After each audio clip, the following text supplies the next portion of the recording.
They didn't do a good job doing it because they was everywhere. They did a very sloppy job. Sloppy. He was everywhere. Like they was They didn't everywhere hide it at together. all, huh? No, that's terrible cheating. That's But what's up, TMG? They holler at him across Hey the street. yo, waving What's at going you. on? Come on, picture. Hey. we're cheating. Oh, you get an F for this. This. Hey, how you doing? F. Failure. So Cheating. they had a grade on their cheating. They would get an F. They would get an F. They should have let Tristan Thomas show them how it goes. How you supposed to do this here.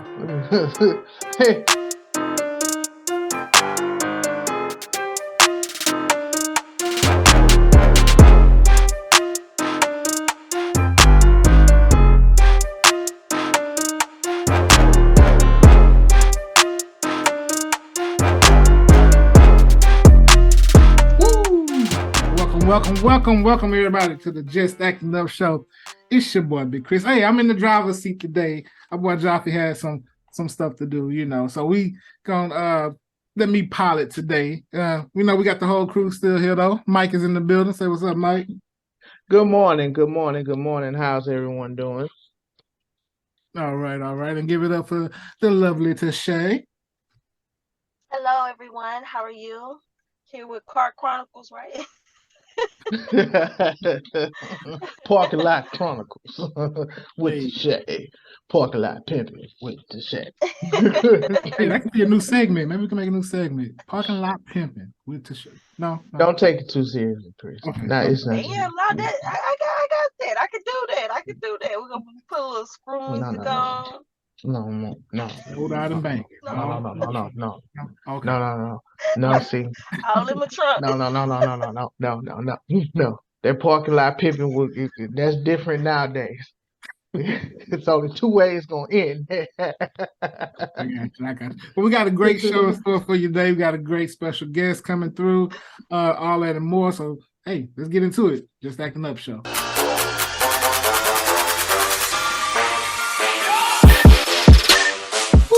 Welcome to the big stage. We are here. Before we get into it, we only ask that y'all do one thing for us. You know what it is. Right there. Bam. Like, follow, comment, and subscribe. That's right. Please, thank you. It don't cost much. You can share it. You can give it out for a Christmas gift. It won't even cost you nothing. See that? Tell them to like, follow, comment, and subscribe. Just Acting Up Show. Remember that. So let's go ahead and get into it, everybody. So we're gonna start off. Houston this week. We already went through the ice storm a year or two ago. Mm-hmm. But we had another citywide incident that came up with the boiling water. For more than 24 hours, nearly everyone in the fourth most populous city was asked to boil water because of a power outage at a treatment plant. Very inconvenient. Yeah, it was. It really was. And I didn't know what to do. I woke up like, first of all, why the kids had to be out of school? My son was out of school for 2 days after Thanksgiving break. That was ridiculous. And then and I don't know. I know we are very fortunate because if we had the situation in Jacksonville, well, not Jacksonville, Jackson, Mississippi, well, we would be messed up. Cause I totally forgot, and I brushed my teeth with that water. I said he wasn't the only one. Yeah. I know a lot of people who brush their teeth with that water because you tend to forget that you have to boil it for every usage. That's what I'm saying. You naturally do stuff, with water. You forget, like, oh wait, I'm not supposed to do that because it's not consumable right now. Right. And all of a sudden, everybody on the outskirts, oh, we're not Houston. No, you 281, 7, no, you 281, 832, you part of, my wife she raised the point. She was like, Harris County is big, so what section? Because it wasn't no water in the stores. I was like, damn, man, it was a little pandemic. See, for them little 2 days. I don't know what it was, but thank God. I mean, that's weird.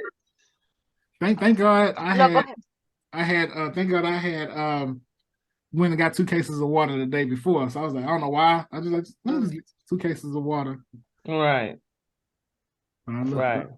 But, well, you know, I mean, I'm kind of like in the spring area, and so we had contacted our water supplier, and and we asked them, because even like the people that like our water company, it's not even like in this area, it's in Tomball. So we contacted them and we was like, does this apply to us? And I was like, no, we're fine. So our water in our schools and everything over here in this area was good. So it did really affect like everybody in Houston, like in the metropolitan area. Right. Some of the places on the outskirts may not have had the same issues, but we didn't know that it didn't apply to us. And we was doing some of the same things that y'all was doing. But when it came to getting up that morning and brushing our teeth, everybody forgot. Everybody forgot. Everybody forgot. Rinsing our mouth with the water and everything. And then my husband was like, hey, wait. I don't think we're supposed to be rinsing our mouth with the water, but it was too late. Everybody in the family had already rinsed their mouth and brush their teeth, wash their face, everything with the water. Yeah. And they was like, oh, I think we just can't drink it. I was like, no, I think we can't use the water at all. And so I had to like kind of figure it out and make sure. And then that's when I called the water company, and they was like, oh no, you guys are fine. I was like, thank God, because we all been up here messed up. Everybody sick. Been messed up. Well, I'm glad. And they won't tell us what was in the water. They were just saying it wasn't being filtered. So I'm guessing whatever parasites or whatever. That's what point. Yeah. Yes. Yeah. I'm glad it's over with. We got through that. But moving on. Uvalde survivors from the Uvalde tragedy. They're suing. They're making a $27 billion class action lawsuit against the police, the government officials, the district, first responders, just for ongoing trauma, which they deserve every penny because that was poorly handled from top to bottom. Yeah, they do. Absolutely. Yeah. I agree with that. They do. I mean, it was poorly handled on a lot of different levels. Like, oh my God. Like, oh, yeah, they deserve that. They do. And I mean, and they're still going through things. Like, even after the event, even after the shooting that happened, like, they were still for quite a while. Like, oh my God. Yeah. They've been through a lot. So they deserve every penny that they asking for. So definitely prayers up to those families affected. And now on to some NFL news, right? Deshaun Watson, he's making his return to Houston this Sunday. I know the show airs on Tuesday, so the game would have already been played. But he's coming off that 11-game suspension for violating the NFL's personal conduct policy. Now, apparently, 10 of his accusers are expected to attend the game. According to the attorney, Tony Busby, he said his clients have said they thought it was important to make it clear that they are still here and that they matter. And so what are your thoughts on that?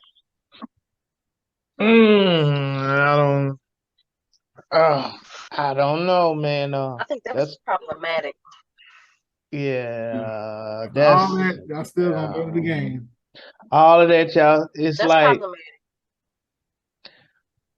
I don't feel like that's necessary for them to go to the game. Yeah. Me personally. Like, what is the statement that you're really trying to make? Right.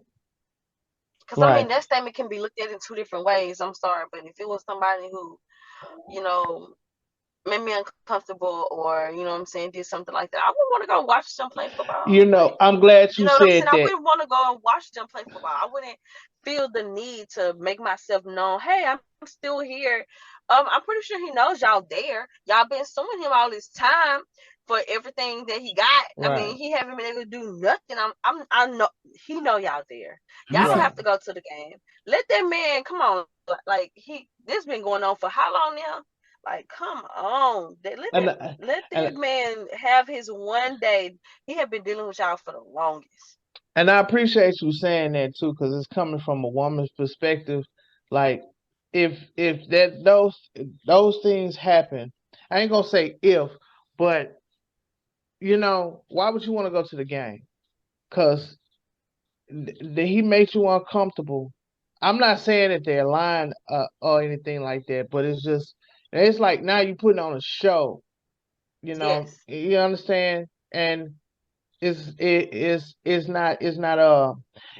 not for show purposes. Like it's a spectacle. Mm-hmm. So Yes.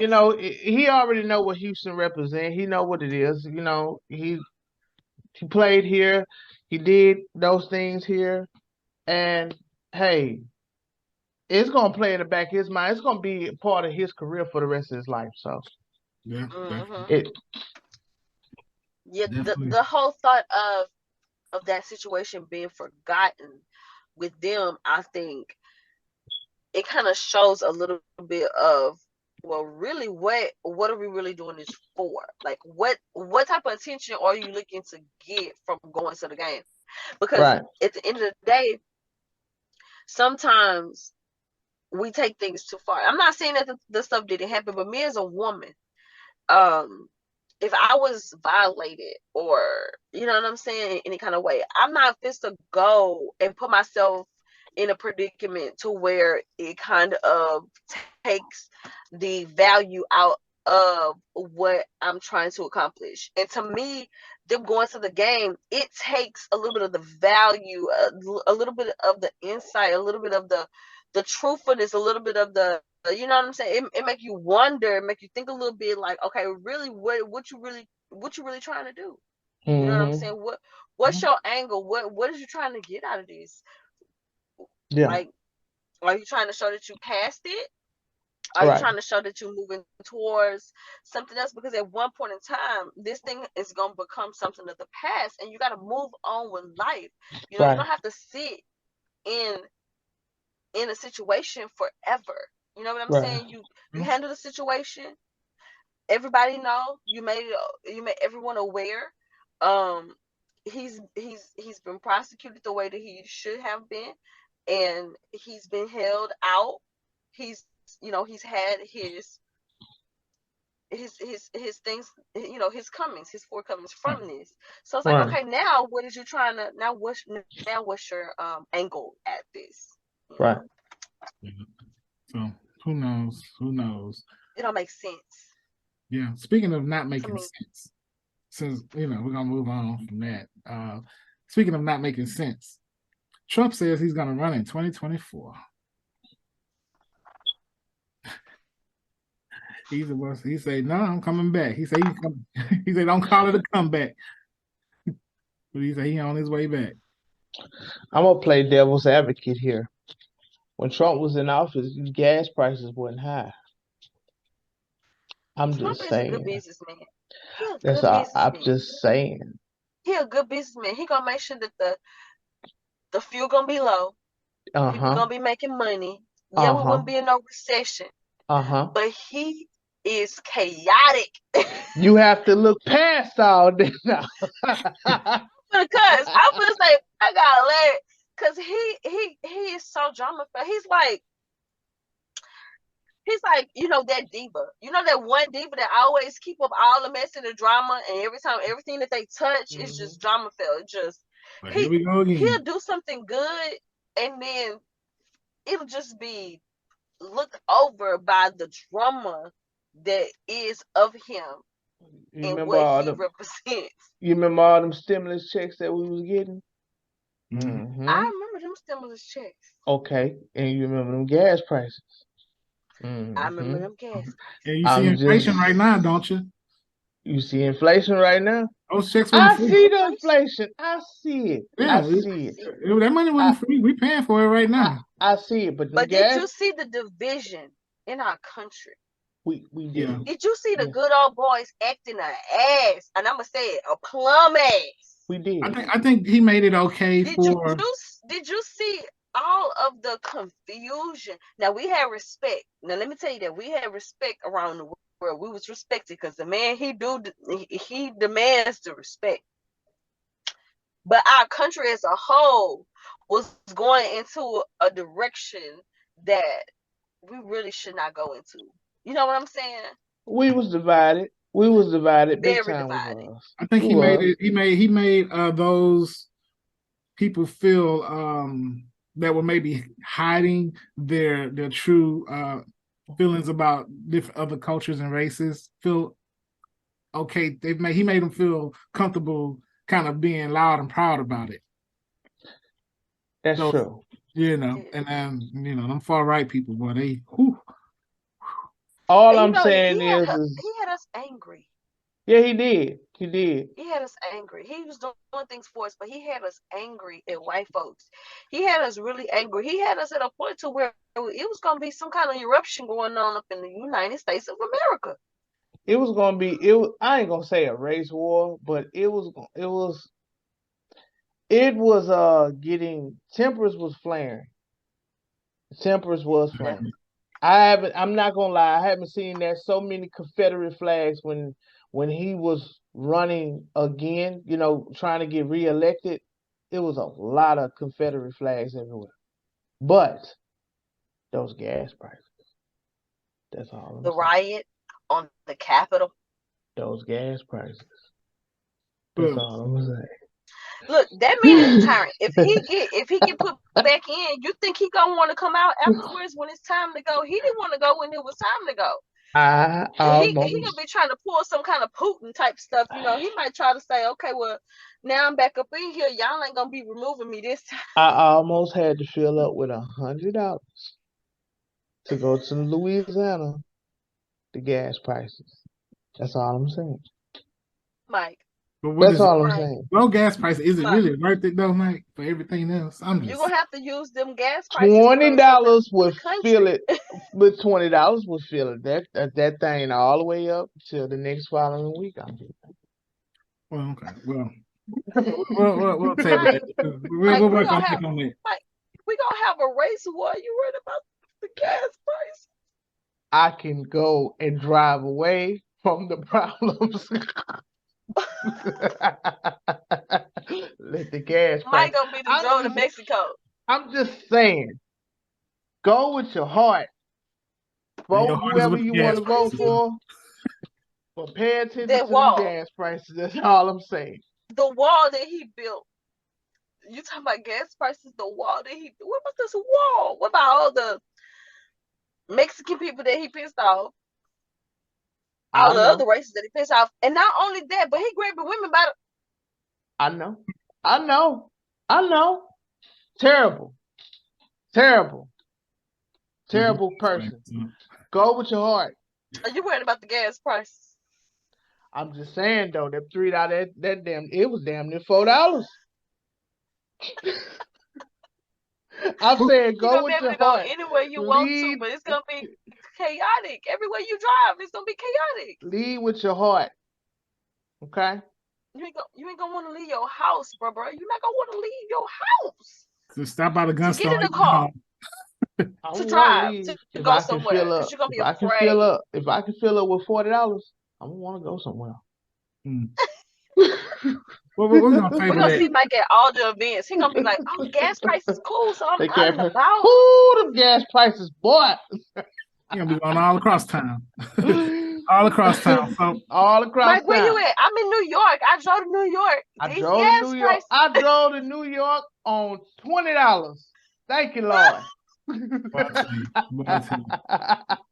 Well, before we get called out about anything else, let's talk about LeBron. LeBron, he called out the media this week, right?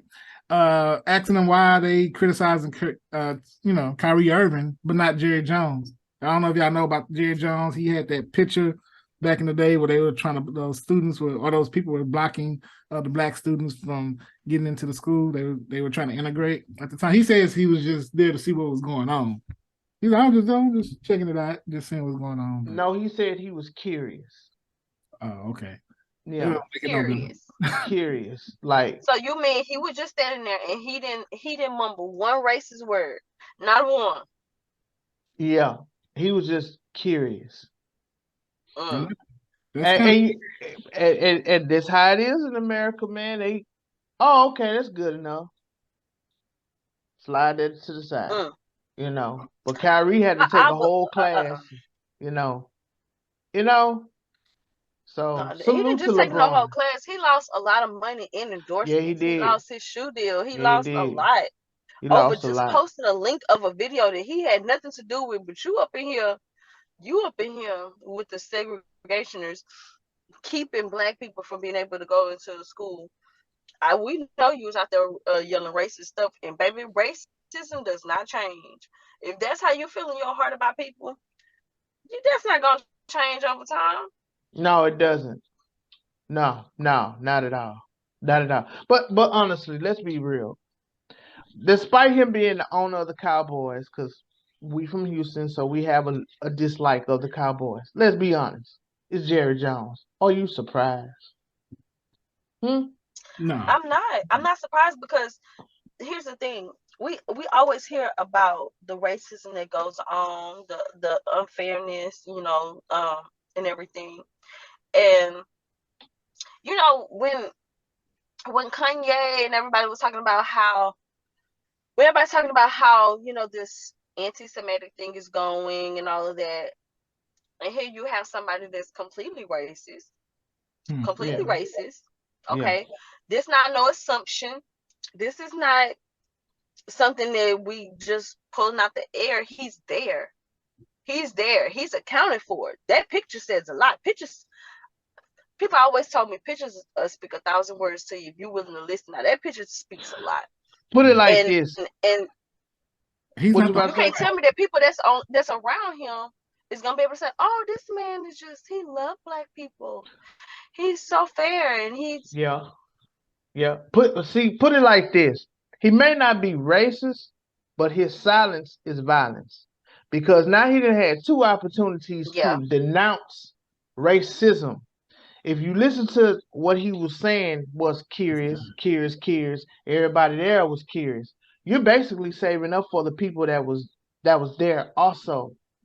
And as you can see in the picture, there's a guy right there with a cigarette in his mouth that clearly is not there for curiosity. You understand? So he had two opportunities doing a Colin Kaepernick kneeling thing. He said everybody in the Dallas Cowboys are going to stand for the flag. Hands down, or they not a Cowboy. He made that clear. And now this he did. thing came about. So he's nowadays you gotta pick a side, baby. I'm sorry. You either gonna be over here or you're gonna be over there. There's no more back and forth. No. You No, gonna but they made Kyrie denounce.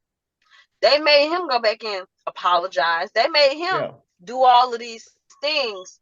So we're not gonna just let you slip this right up under the rug and say, "Oh, well, yeah, he was just curious." Well, you know what? Kyrie Irving was curious about the video. Yeah. And like he was curious about what that could mean.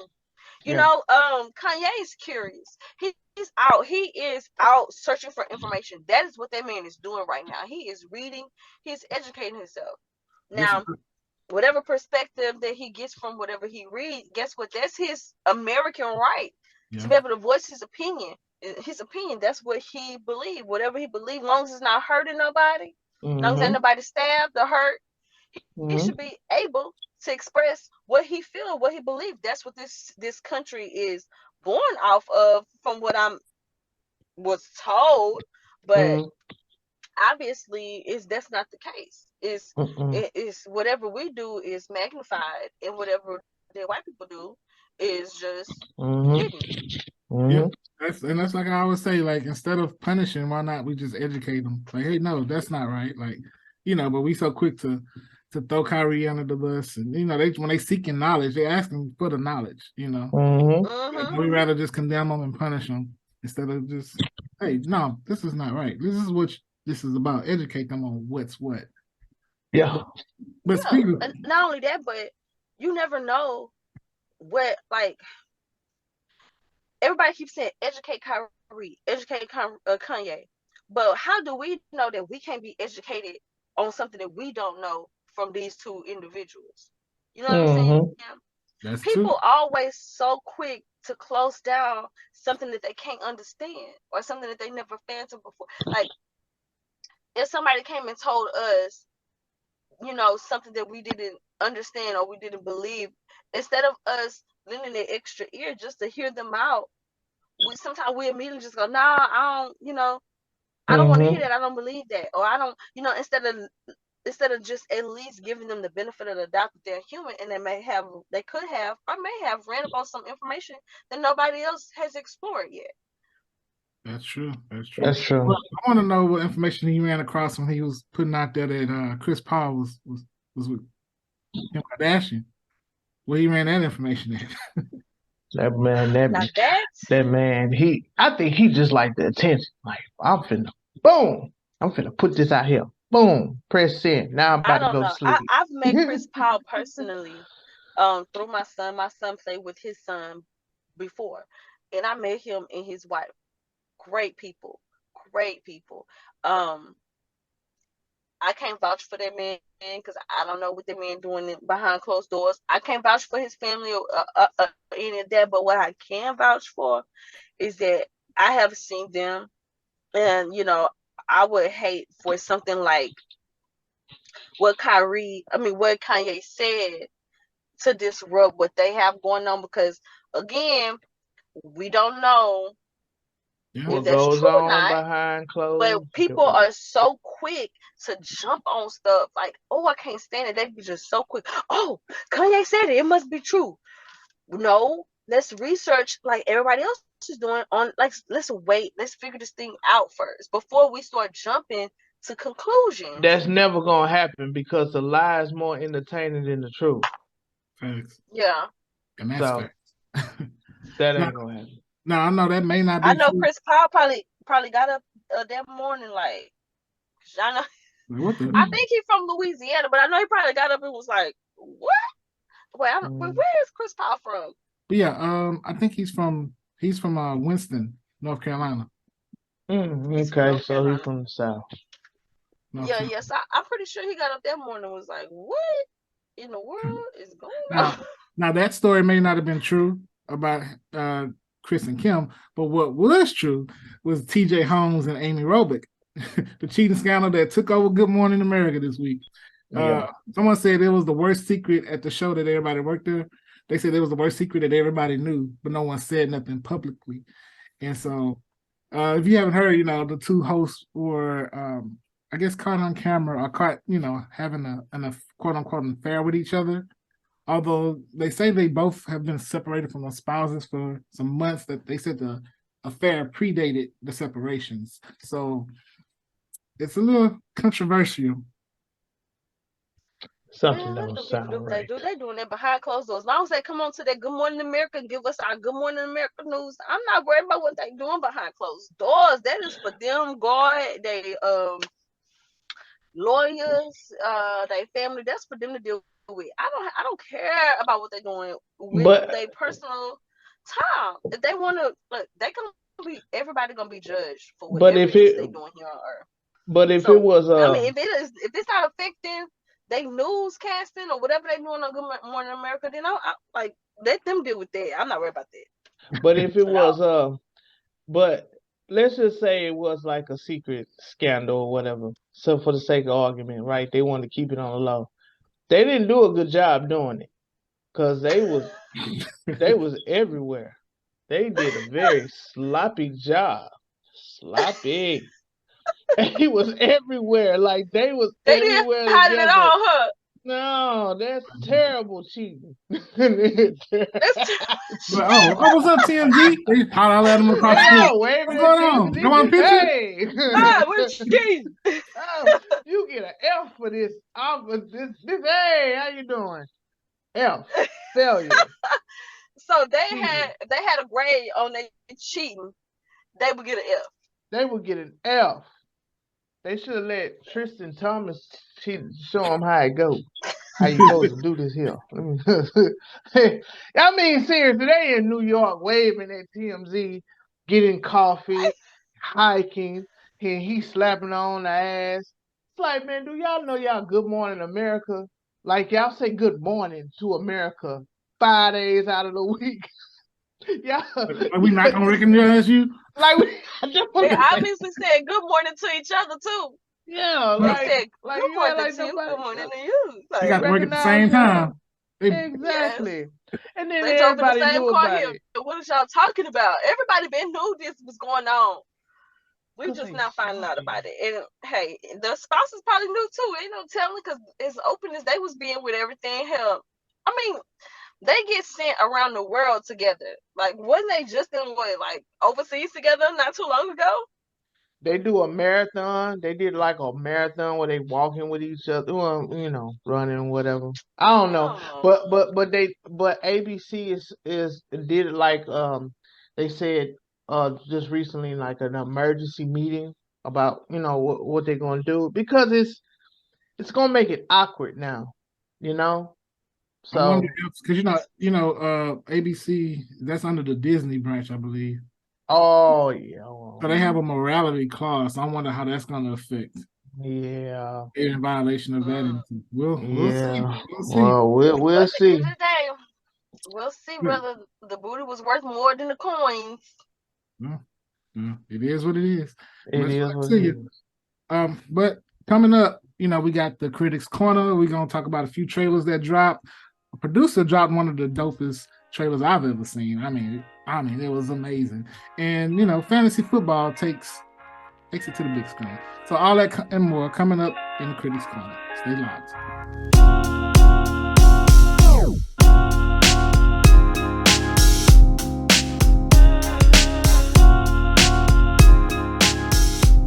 All right. We are in the Critics Corner.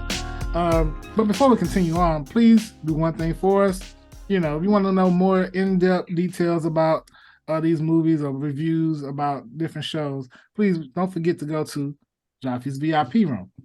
So you get those detailed analysis there. Okay. Am I doing a good job? Yeah, like, Joffy, am I doing all right? You're doing a great job. Yes, You're doing a I'm great kind of job. playing good. Okay, it ain't turbulent. Okay, there we go. So let's keep Good. So we had a few trailers dropped this week. Transformers, they dropped a new trailer, Rise of the Beast. Looks pretty good. I don't know how many more they can do, but there's another Transformers movie. We'll see. Between them and Fast X, it's kind of getting on my nerves, but we'll see. We'll see how this goes. Wait, them Fast X and what's it called with Saw, cause they coming out with another Saw. Not Saw, the guy who killing everybody because his dog. Oh, you can't put John Wick in there. That's blasphemy. John Wick? Let John Wick be. Man, listen, somebody come kill my John Wick, dog. he has so many John Wicks, Lord. I'm like, which John Wick is It's this? only been 4. You know how many Transformers they got? They got a lot of Transformers. They got this is what, the 7th, 8th Transformer? I don't know. I'm just still trying to figure out how they had. I think ain't they on like number 5? Like I think it's like can't 5. Be that many. It's 5. Yeah, like number 5 or 4. Like Okay. And this one has animals, robots. I'm trying to figure that out still. How do you have an animal? That's gonna be dope. No, I remember Beast Wars when I was a kid. I didn't get that. But I got that far. John Wick, that man got 9 lives or something too. Man, they killed the man, dog. That's it. That was it. It was a wrap. That was it. That's a he wrap. Killed everybody. They killed his dog. He killed everybody. He killed everybody. In every movie. In every movie, he's killing everyone. That's right. Oh man. Also, another trailer that dropped was Ant-Man dropped his new trailer. Yeah, nice. Well, it wasn't really a trailer.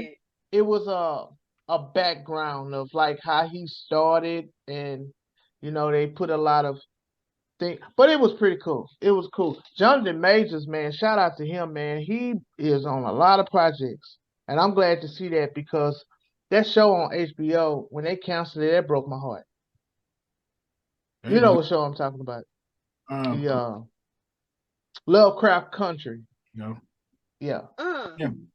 Yeah. So good. Shout out to him. And then also in the Marvel space, Guardians of the Galaxy, they dropped their promo for their new movie as well, which I believe is going to probably be the last one of this iteration of Guardians of the Galaxy because James Gunn is going to take over DC. Nice. So, This one looks like it's gonna be I good. like Guardians of the Galaxy. I like the whole concept of it. I mean, when I first watched it, I was like, it gives you a different viewpoint of what we humans, I guess, think about like outer space or whatever, and aliens and stuff. But it gave us a more humanized look at that kind of stuff, and I was like, I never thought about that like that. But one of my favorite people playing it. I like Zoe Saldana. Mm-hmm. She's one of my favorite. And she's in it, so that's what made me really want to watch it. I remember when I seen the first one, it had a lot of for me not to know nothing about the characters from the comics, and it made me really like it was well written for me to like the characters and be into them. I'm like, okay, this is pretty good. It's pretty good. So, and it seems like this new one is gonna have that same heart and action pack all in that. So, I like Groot. I am Groot. Man, I wish I could get a check for just saying that. I am Groot. Right? That's all he say. And get checks. He been getting checks for how long? What's your favorite character in Guardians of the Galaxy? Oh, the raccoon. Rocket. Yeah. Rocket. I knew you was gonna say the raccoon. You knew I was gonna say that. I like the raccoon. He has personality, and he always doesn't agree with it. He's the most funniest character of them all. Me personally, it's between him and Drax. Because Drax is hilarious. He used to be Peter until he want to punch Thanos and snap everybody away. Oh yeah, Peter ain't funny anymore. He caused the snap. It would have been over. Iron Man wouldn't have had to die. You let your emotions get the best of you. Just for 5 seconds. All he had to do is hold it down for 5. That's all he had to do was hold it down. That's why I can't watch. That's why I can't watch Infinity War, because that part pisses me off. I mean, they literally had it down with the fingertips almost, and he. But anyway, what my favorite part of it. Well, one of my favorite aspects of it that I thought was pretty cool was how they incorporated the music in it. Remember the first one, how he had the cassette or whatever, and I guess it was given to him from his mom or something. Yeah. And I was like, that was pretty dope. How they kept him with that cassette the whole time, and I don't know if it was written like that in the comics or whatever, but I thought that was a really cool thing to put in there. Yeah, no, I think it definitely brought a lot of heart to the movie. Also, from the Addams Family, Wednesday got her own, series on Netflix? Yeah, it's a series. Have y'all watched that yet? No, I've been hearing a lot of people talk about it. I've been hearing a lot of people talking about it. Like, it didn't call fire. It's trending now.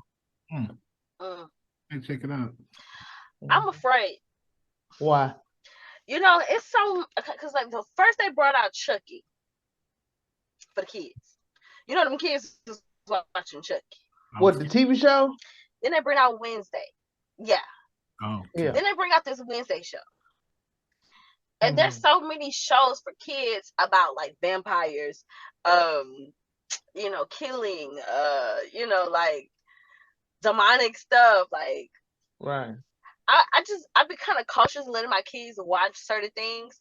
Yeah. So I'm gonna watch a Wednesday show first before I allow my kids to watch it, because I want to make sure that we're not feeding our children too much negative. Just negative. I don't want to say negative, but too much gloomy darkness stuff. You know what I'm saying? Well, but with a good twist to it to make it seem like, oh, this could be cool. Like some of the stuff Wednesday say, I know from the Addams Family, I'd be like, okay, yeah, nah, I can't. Now, if the have my kids walking around saying stuff like this. Now, if the opening scene is that gift of her, you seen that gift of her dancing? Yeah. That gift? Nah, I may watch it then. Yeah. It'll be a comedy. I'm gonna watch it first. Because Chucky had my babies out here talking about, oh, we like Chucky. We want a Chucky doll. Oh, no, ma'am. We're not getting no Chucky dolls. We're not doing that. But yeah, they made Chucky cool, and that was just kind of weird for me. Also, Metro Boomin, he dropped a dope short film trailer for his album. Like, I mean, it was like he's a superhero. He had like, well, who was in there? Lakeith Scanfield, and Morgan Freeman. Yeah. I mean, it was like watching a movie. I was like, dang, this is like probably one of the best promotions for an album I've seen in a long time. A lot of people slept on that. Well, not a lot of people, but it should have won Album of the Year, in my opinion. 21 Savage Mode too. He had Morgan Freeman narrate the whole album, like every single song before the song started. Morgan Freeman, and Morgan Freeman had a past life, but Morgan Freeman was saying some things on there was like, Mr. Freeman, did you play God? He should have his voice should be like, bro, yeah, insured or something, because I'm pretty sure it is. I'm pretty sure it is. I'm pretty sure him and the State Farm guy and what's his name? Darth Vader. Darth Vader. Are you talking about James Earl Jones? James Earl Jones, yeah. Yes. Their voices, yeah. It's insured. Oh yeah, absolutely. I'm trying to do my best impression. Well, just remember this thing, that you too can also get the album and check it out, says Morgan Freeman. No, yeah. Is that kind of good? That's all. You better, Chris. Or you know, you better do it. You know how Future say, if Metro don't trust you, he say, if Metro don't trust you, then you. I'm like, Mr. Freeman. It did. That State Farm guy. Yeah. For this to say one word, we know exactly who it is. Yeah. Now, also, shout out to Maury Hardwick and Marseille Martin. Their movie Fantasy Football came out. It was pretty good. Pretty much it was about, she ended up controlling her dad, who was in a Madden game that was playing actual football and helping his stats out. It was a good movie. I watched it. It was a good family movie to watch. Check it out. And lastly, before we end the segment, Angela Yee. Want to shout out to her. She made her last appearance on The Breakfast Club, and she officially, left her tenure after 12 years. She's starting her new show, which will come on right after The Breakfast Club. So, shout out to her. I know how tough that is in the radio industry, especially as a female in the radio industry. So congratulations to her. I'm looking forward to see what's coming next year. Yes. Do you think they're gonna replace, or not? She can't be replaced, but do you think they're gonna add another person, a personality on there, to make up for the loss of the female representation that they had on the show? Because I thought that was important. Yeah, they definitely. You know what I'm saying? She kind of had added a little balance to the show, because between Charlamagne and DJ Envy, you need one more person on there, because you can't just add them two. Yeah, they need a female personality on there for sure, or it's just gonna turn into something else. I believe they're gonna be looking for a new co-host to join them. Who that would be? We don't know. Would it be somebody that's behind the camera that we haven't heard of or not familiar with? I don't know. Maybe it'll be somebody we know that's real popular. I know a lot of people want that spot, so we'll see. So, all right, ladies and gentlemen, coming up, our spotlight interview. We have music artist Kei Knowtz coming to us today. He's gonna talk with us about some music and much more. So, hey, stay locked.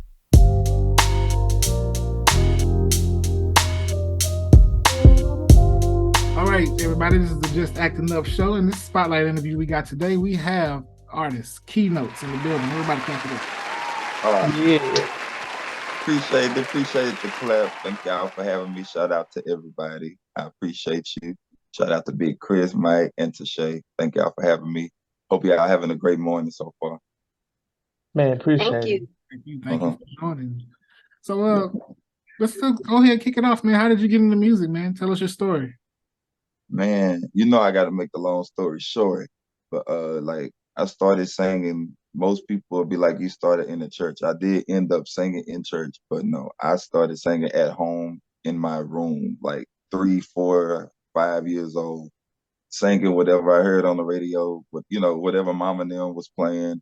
I just, would sing it like, of course, Michael Jackson, he was one of my influences. Whatever show would come on that had music, I would just like mimic it. Then I must have sung too much because I was at recess, first grade, snag-a-tooth, no teeth, mind you. And I was at recess singing something, and my first grade teacher stopped me. She was like, "Sing that again."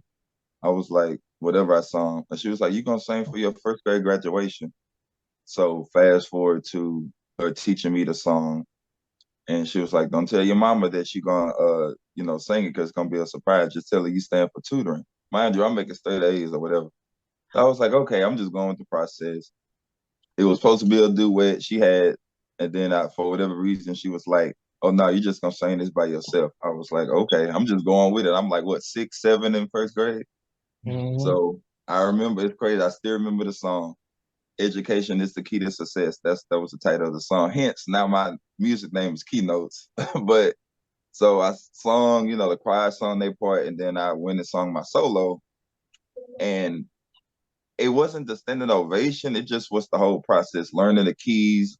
My first time singing with a live piano. But I think the standing ovation just kind of made it all connect for me. At 6, I was like, I was like, this is what I want to do for the rest of my life. Man, that's what's up. That's what's dope. up. What was some of your musical influences? I heard you already said Michael Jackson. So. Oh yeah, definitely Michael Jackson, man. Like, it's crazy because I think it's kids. Because when I was little, I mean, thinking back now, I think most kids are like that. I didn't see color. So just seeing him dancing, it didn't even occur to me that he was black or white. I just saw this being performing, singing, like the whole visuals. When I was little, they was movies to me. I was older to find out that they was actually music videos. I'm like, what? Right. Those was movies to me. We was eating popcorn. It was a production. So we had a whole like thing. Like when Michael Jackson or whoever was hot at that time that was on TV, I was just influenced by Janet, Michael, Stevie. I remember hearing Anita Baker. I remember hearing Prince. Just so many, like I say, my parents. The funny thing is, none of my parents are singers, but they played music throughout the house. So you know how cleaning up, they had music for everything. Cleaning up music, going to sleep music, barbecue music. So music it just was always just that extra cheese that just melted together, everything together, hypothetically. I have a question for you. So normally when there's someone talented in the family and there's family events, do you always have to sing at the family events? It's usually an auntie. Go ahead, sing something, baby. Yeah. And my mama, she like to put me on the spot still to this day. She'll put me on the spot. I'll be like, I like when I be going to any family function, I just be going as Terrence, like that's my government name. Kei Knowtz was born, after Terrence, but they kind of the same person. But Kei Knowtz, the difference between Kei Knowtz and Terrence, Terrence usually like me, I just be chilling, like I have small chill moments when I can, but Kei Knowtz be on go, like he gonna be anything possible. It's gonna be somehow it's gonna be connected to music. So when I'm usually like at a family function, how you said, I just be trying to chill, and yeah, somebody end up asking me to sing, or like anybody that get married, like within the family or connected, I end up, singing for like the wedding or whatever. So that's how my wedding wedding singing services was born. So yeah, there's definitely you pick that. They do bring it up. Do you play any instruments? I play the piano by ear. I never was classically trained. I just somehow got a piano. I don't know how I got my hands on it. I ain't gonna lie, I don't know how I got that little keyboard I had back in the day. But somehow I managed to get a keyboard, and I just kind of would listen to the radio and just play what I would hear. Like I would, for whatever reason, I would always play the singing like melody. Like what song? I'm trying to think of a song. Whatever song it was. Okay, this random. I was into a beat. The first piano song I taught myself, it was the vocals that B2K. Baby, turn around and let me see the seat body go bum bum bum. I'm playing the rhythm of the singing. Like for whatever reason, my ear goes straight to the voice. I guess because I sing. So I played the whole melody on the piano, like just in my room. Bad. So How did you and Maven Gray hook up? Because Ooh. Maven, that's my boy. We grew up together. Oh, Like, really? yeah, since elementary school. Yeah, we That's grew what's up up. together. Yeah. Man, we met at like different times. It's crazy because I would see him just like, I guess throughout, like just, I guess like throughout, like, I guess Houston or the neighborhood, whatever the case may be. I Mm-hmm. wouldn't say we necessarily grew up together, like running around together playing. I didn't know him like that at the time, but I remember seeing him, and I didn't even know he did music at the time. He probably did at the time. I just didn't know. Mm-hmm. So how we came back about, I'm trying to remember. I wish he was up in here. He probably remember the exact thing. I feel like social media kind of brought us back. Like he might have saw me performing somewhere. I might have saw him somewhere. So I think that's how we had got back connected. Like again, the music somehow always end up connecting something Right. back together. Usually, in a positive light. So somehow the music had reconnected us. So let me ask this: it's the holiday season, right? And Yep. especially with a lot of singers, they live forever through their music, right? Especially most singers have like an R&B album. They have an R&B album. They also have a Christmas album. Do you have any plans to ever do a Christmas album? Funny you should say that. Me and Maven Gray just collabed on what will be my first Christmas song. We collabed on it together. It's called Underneath the Mistletoe. So It's yeah. about to drop any day now, so y'all look out for it. It's really serene. It's like R&B. It got the Christmas vibes. It's our original take on the Christmas song. So yeah, I feel like that's my first installment. I definitely see myself doing future holiday songs. Like my family, I was brought up in my family loving holidays, celebrating. That's a time when everybody come together and all it good the good food and the presents and all that. So one of my favorite holidays. Yeah. Yeah. And it's the right song, your music will live on. Look at Mariah Carey. Every year we still singing. Right.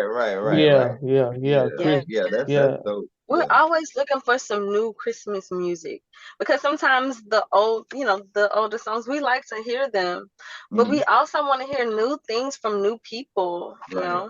I'm gonna send y'all the link.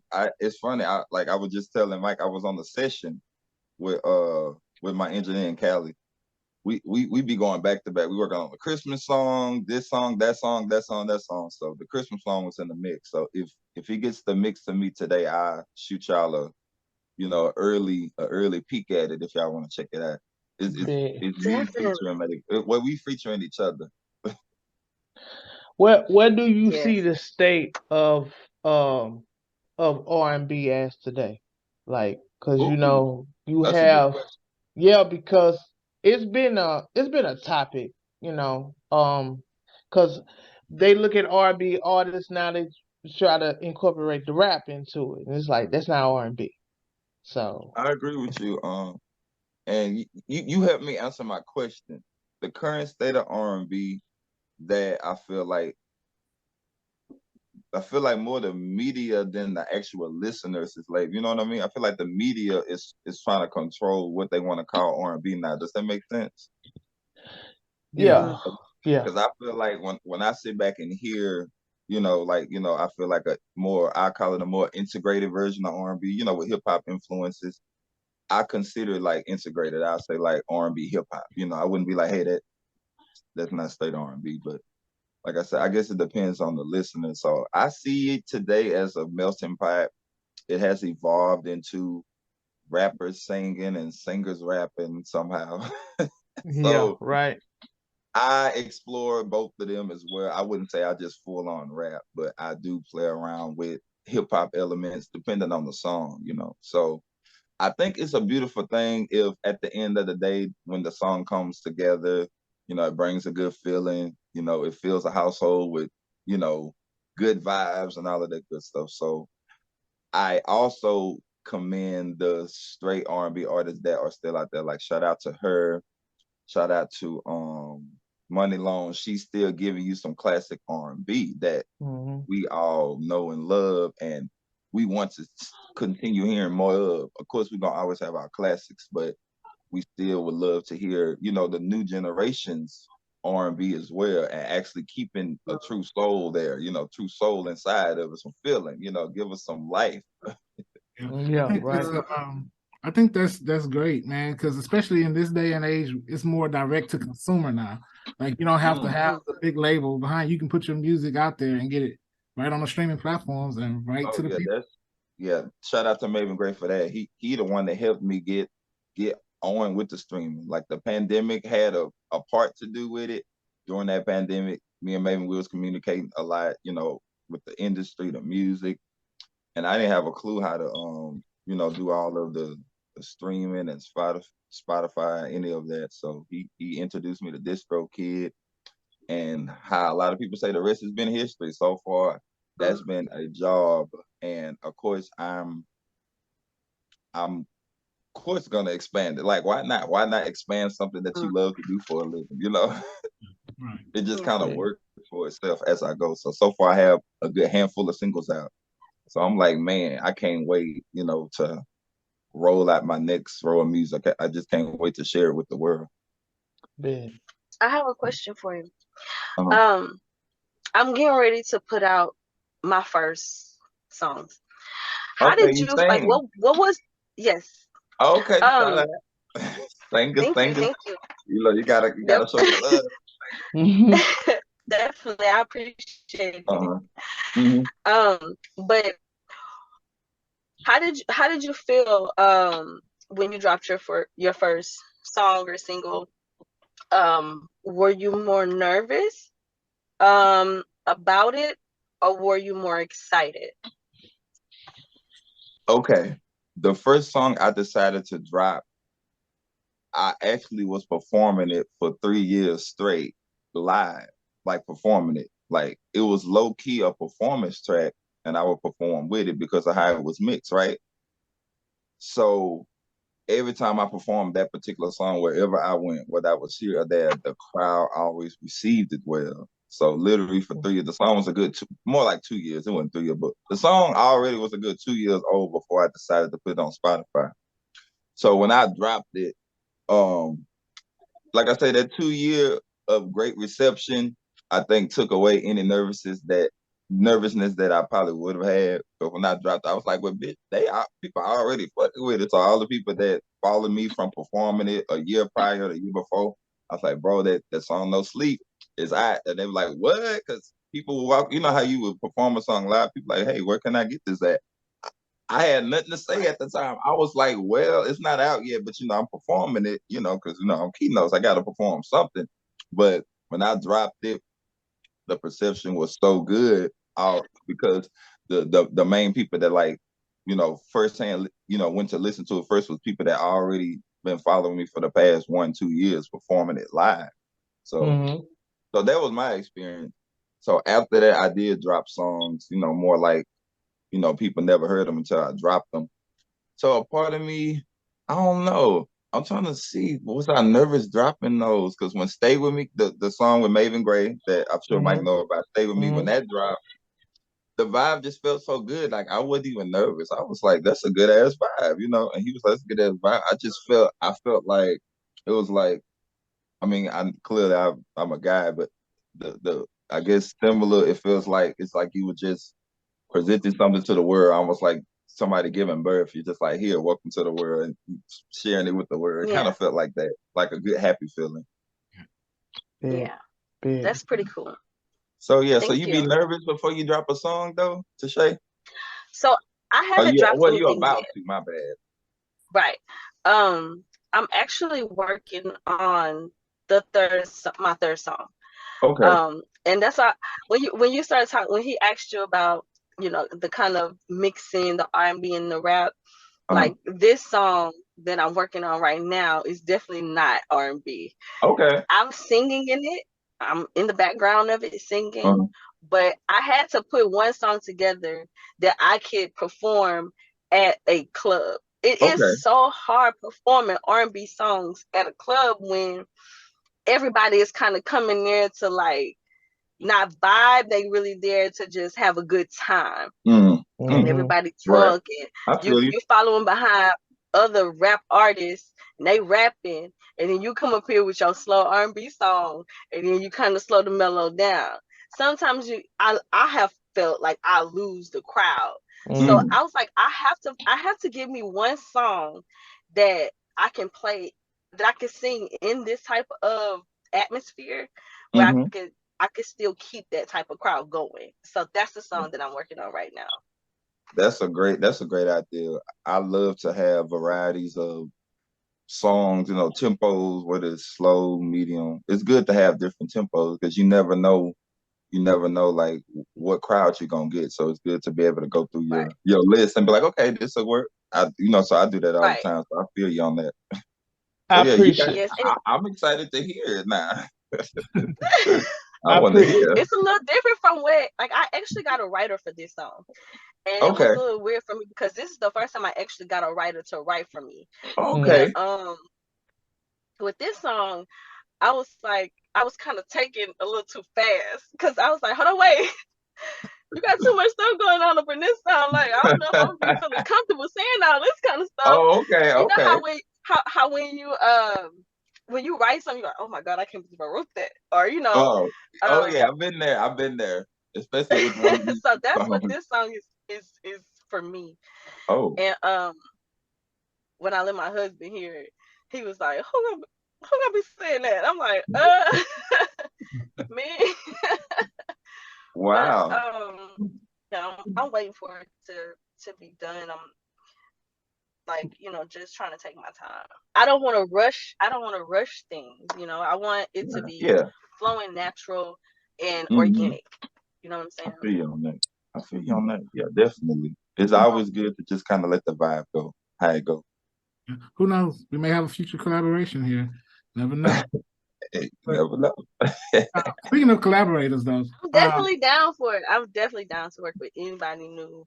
To me, I love collabing. I feel like it always brings something out that I probably never,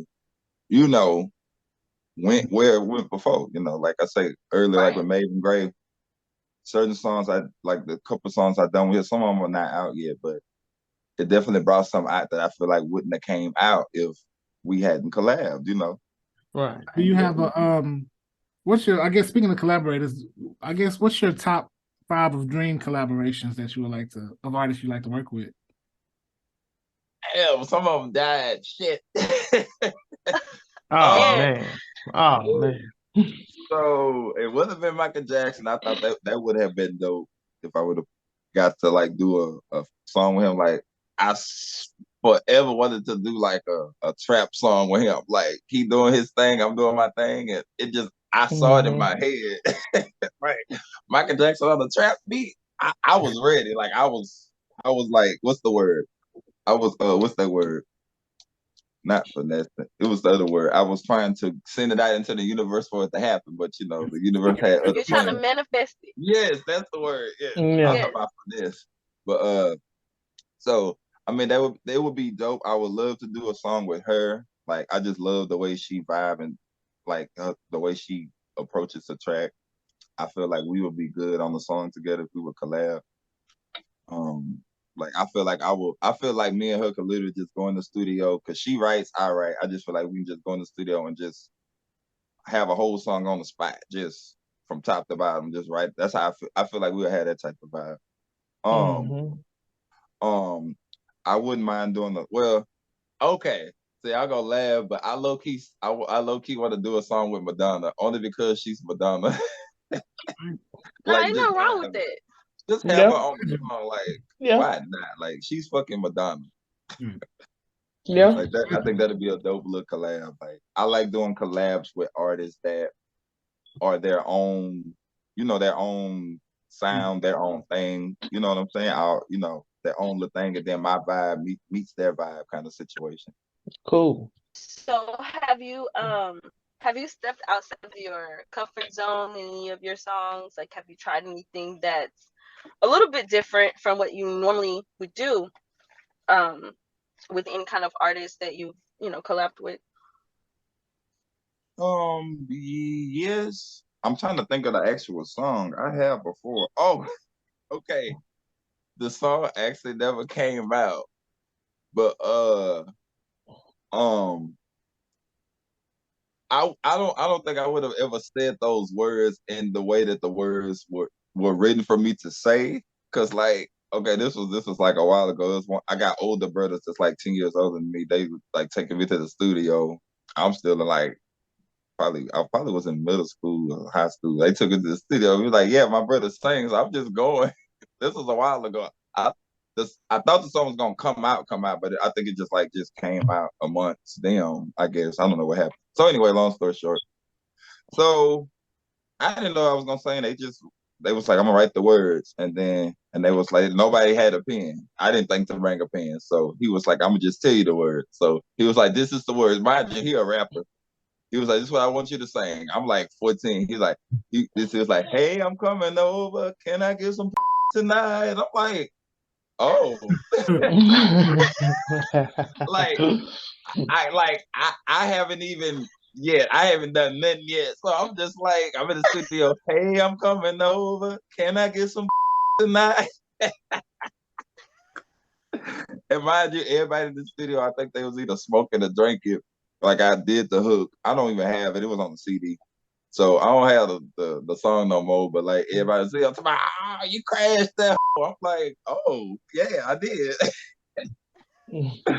So I just was not ready to sing no songs like that. Especially, I have never called, "Hey, I'm coming over. Can I get some tonight?" Like, who Yeah, talks like you like never that? said that before, so you don't you're not familiar Like, with those terms. yeah, those words wouldn't have came out of my mouth naturally, but it was an experience, and I just rolled with it for the vibe. But thinking back now, I was like, and then I think my mama heard the song, and so that was even more awkward because my brother was Oh playing. It man. was like, yeah, there's Terrence on the hook, and her face was just like, what? And I just was like, I didn't write this song. So Oh it man. was You it was had to just one of explain those it. moments.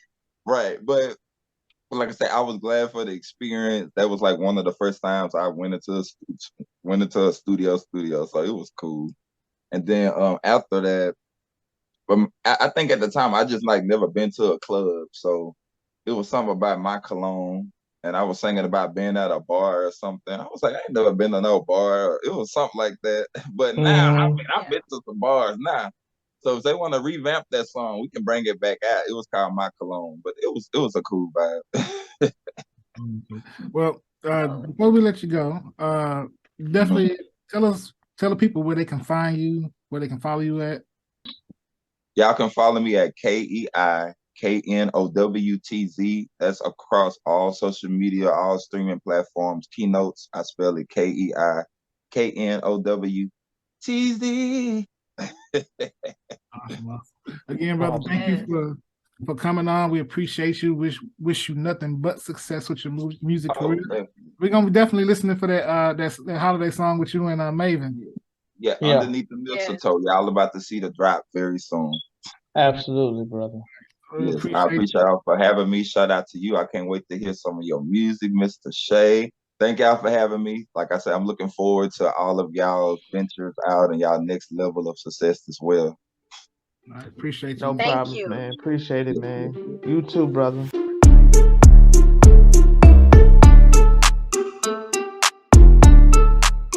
All right, ladies and gentlemen.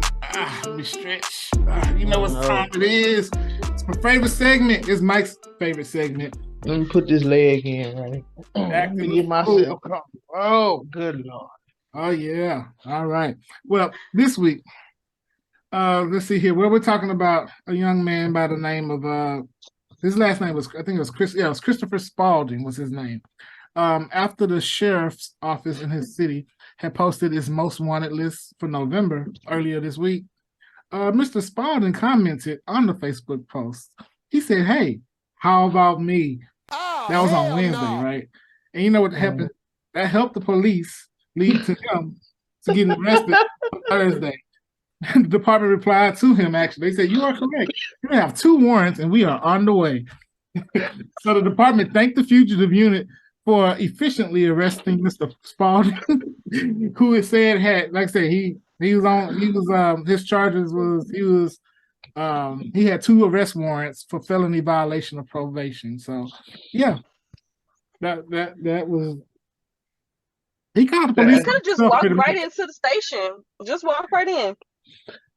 You know what's the easiest job? They are making the job so easy, man. The cops sit back and they just, you know, they don't even have to go out there to do anything. They just like he on was their offended. phone. It's like he was offended that he was not on the police most wanted. Yeah, about me? yeah, Not yeah. You know who I am? He stood on business on there. Hey, what about me? He's like, y'all must not know about me. He pulled the Beyonce. Oh man, that's funny. Oh man. Did y'all hear the one about the train that went on the crime spree? Right, right. So when he was finally caught, he was asked why he did what he did, and he said, "I don't know. I think I went crazy. I guess you could say I had locomotives." huh? Yeah. Go, Chris. Let's go. Okay. How about this one? Yeah, let's get it out the way, Chris. How do quesadillas solve crimes? Don't know. They take. I know. My case. They take your case. Quesadilla.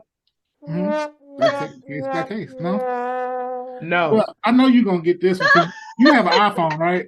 Yes, I have an iPhone. The people, I know your iPhone people. I always tell me I got the iPhone. Yeah. Anyway, if I caught a crime on an Apple device, would that make me an eyewitness? Well, yeah, Chris, you will be an eyewitness if you did a crime on the iPhone. I don't know what's the biggest because crime. the feds is behind the iPhones anyway. Yeah, I'm just saying. I mean, these are just thoughts. Chris, these jokes is getting worse. I'm just letting you know. By worse, you mean better. I got you. Back next week with more. What about Chris? What about Chris? Well, what about me? You're right. We on our way, sir. All right. Well, stay tuned, everybody. Coming up is the balancing act. We're just gonna give some shout outs to some people here in Houston that's doing things big. So y'all stay tuned.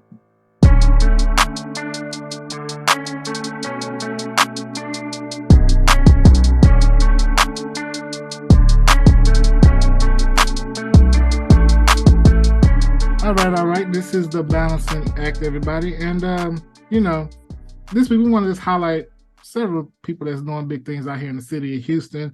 I know most recently we all, as a show, we were a part of Hip Hop Family Christmas, our wedding sequel, which was a great experience. Mr. Greg Carter, I believe, was the director, and it's a lot of people that in Houston is doing a lot of big productions. That Houston is on its way, kind of wise. Like Houston Hollywood is on its way. Yeah. So I just want to shout out just a few of the directors. We have Dakari Akil. He has The Hooper that's coming out in the 33rd, and Shannon Washington with The Bricks, The Red Flags, Be Someone film. What's that Hugh Wood series? Who's that over there? Tashay, she's a part of that one. Mm-hmm. Yes. So the director, his name is King. You can actually go to the Hugh Wood on Instagram, and he's actually over that as well. And there's a lot of his tags on there, so you can actually find him from the Hugh Wood series website. I mean, Instagram page. Okay. It's King with a C, I believe. But he's definitely I think his name is Kei King, I believe. But he's really amazing. Not only him, but you can also check out Miss Kiara. I hope I'm saying her name right. Kiara but she's over the Bordersville. Yes, the Bordersville series.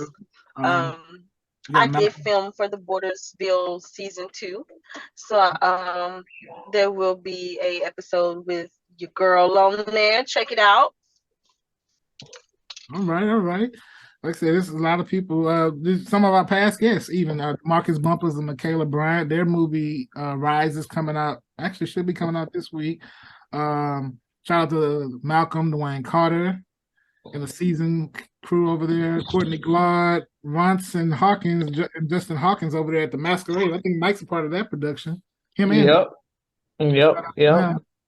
And just Ike with over there at the Red Box and that mini series that's going on over there. So there's just a lot of great productions going on in Houston, and we just want to give them a shout out, man. A lot of people are doing their thing, and Houston is on its way. Absolutely, on our way, man. I remember watching movies because I was one of those kids that stayed and looked at all the credits just before Marvel started doing their end credits. But long story short, I was just always curious where these movies was filmed at, and I seen a lot of New York, California, and this is before Atlanta and Louisiana was doing their thing, but mostly it was New York, California, and Chicago. So, it feels good that it's not shifting a little bit. It's shifting, and Austin is on its way. Shout out to Austin. Oh, shout out to Austin. I get so many booking opportunities in Austin.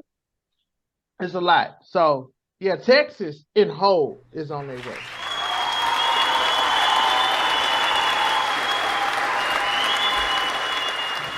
Tap it in, as our boy Jaffe would say. Shout out to Jaffe, couldn't be here with us today, but I think we held it down okay, right, in his absence. Yeah, we did. Yeah, Chris, you did a pretty good job, man. You controlled the room, and you had your corny jokes ready to go.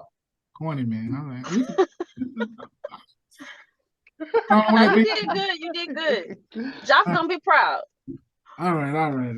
Well, before we go, y'all got anything else to say? Any other shout outs?